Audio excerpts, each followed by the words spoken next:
cyane kuba nk'umukristo wo mu gihe cya mbere, bagize ibihe byiza basenga kandi bahuje rwose. Natwe dusenge dusabe Mwuka atubashishe kwisuzuma, twongere kuba umwe nk'abakristo bo mu gihe cya mbere, twongere kuba umwe nk'abakristo bo mu gihe cya mbere. Dushyire hamwe tugaragaze itandukaniro, tuzamure ibendera ry'umwami. Koresha impano yawe mugenzi, hano wahawe, menyesha bose ibyo wamenye kuri wa muri wa munsi, umunsi w'amateka. Yewe nawe tuzagororerwe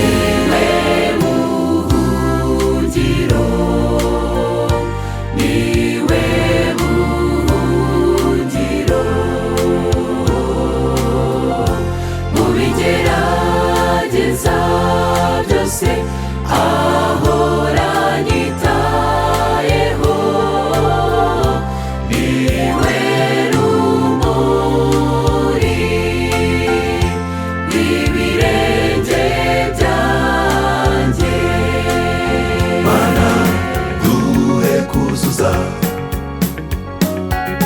misiyo waduhaye ku isi yo kwamamaza ubutumwa, tukakumenyesha bose, kugira ngo dutebutse ubwami bwawe budashira, ukuzagaruka tuzajyane mu ijuru. Yesaluyemo, Yesaluyemo, Yesaluyemo, Omega gakiza ko yesanuyemo, Omega gakiza ko yesanuyemo,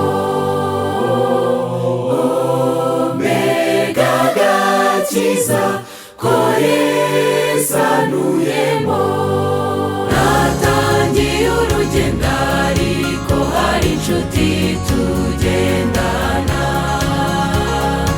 impora hafi ngo ingezeyo, ni Yesu w'i Karuvali. Iri ni isengesho ryanjye, Mana mfasha nkore